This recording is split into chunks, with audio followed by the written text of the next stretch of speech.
Oh, hi friends. Welcome back to the YissakarScribe. I talk about my experience here as a former gay rights activist. I haven't actually covered those stories, but if you'd like to have me cover the stories, let me know in the comment section.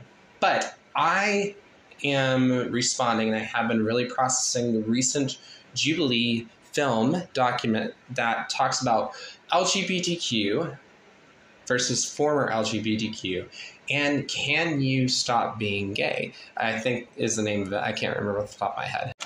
Now, I've covered this subject quite a bit, that there are choices that people have outside of faith, that people choose to leave the partner and relationship they had, and they choose to start families. That is one major reason why people decide to leave a spouse of the same sex. I want to talk about some other reasons that people choose to outside of religion. That I've made this before, but I'm going to keep making this because the claim that a lot of gay rights activists specifically claim is that you have to feel the same way that they do oftentimes. I also have made a recent public statement that I believe that they practice a form of therapy that I call diversion therapy. And basically, they try to divert somebody away from heterosexuality or any experiences that would be suggestive that their experience and their sexual drive could change. And they do that in a variety of different ways. But I want to talk about a few other ways today on why sexuality can probably change. And the reason why I'm phrasing it that way is because that's exactly the way that the studies that they use to prove gender ideology phrase gender ideology. Some of the things that change sexuality are diet, that your diet can make you more or less sexually driven. If you're not eating correctly, you can enter states of depression and more so. But the idea behind gender orientation is that you're pointed in a direction. Experts say that this direction that people are pointed in is really a suggestive marker, but doesn't determine their entire journey with sexuality. And that actually comes from a TED Talk that I'm pulling from. What people that do gay rights really want is they want people treated the same way. For example, they want people to be able to have insurance policies. They want to be able to buy a house. They want to be able to vote. They want to be able to be treated with the same regard. And I've covered the topic of gay marriage of a RIGHT and a RITE. So if you are performing a rite that's a sacrament, that's going to come from the religion that you're a part of. So there are many sects that offer that religious practice, even if mainstream monotheistic religions and other religions do not value marriage being between people of the same sex. There are several people who do practice that type of pagan practice, and it's important to really identify it as a pagan practice. And if you can identify as a pagan practice and just simply say, I believe that I want to enact this ritual and I believe in a pagan ritual, at least on a religious stance, then that makes much more sense that you're just pagan or Hellenistic in your thinking than you are actually monotheistic in one of the three Abrahamic traditions of faith, Muslim, Christian, or being Jewish. But let's talk about a few other things. I've talked about the fact that people really affirm someone's identity. When you go to these progressive groups, they will affirm your entire experience. What they do not affirm is you having experiences that talk about your sex drive decreasing. This is the reason why I believe they practice a form of therapy, because the therapy means that if you completely immerse yourself, you'll be praised. But if you don't immerse yourself and you have experiences that are contrary to their experiences, then you won't be. Matter of fact, this is an area that continues to happen, I believe, in the public sector, that people continue to target people and to say that they are just this or that they're a bigot as a really good example, or they're self-loathing. So people that go on this journey of being ex-gay or former gay, they're often told that we have no value, that we aren't respectful to others, that we hate ourselves, and much more. And we're just acting out. So whatever that means can mean a lot of different things. I think it's important to value people. If you believe that your orientation is permanent, some people do, some people don't. I kind of feel that you could have experiences that change your orientation, but most people's orientation is fixed from birth. But it's not fixed in the sense of you're forever stuck like that.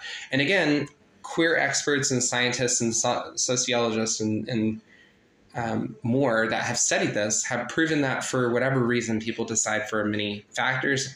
And again, that's outside of religion.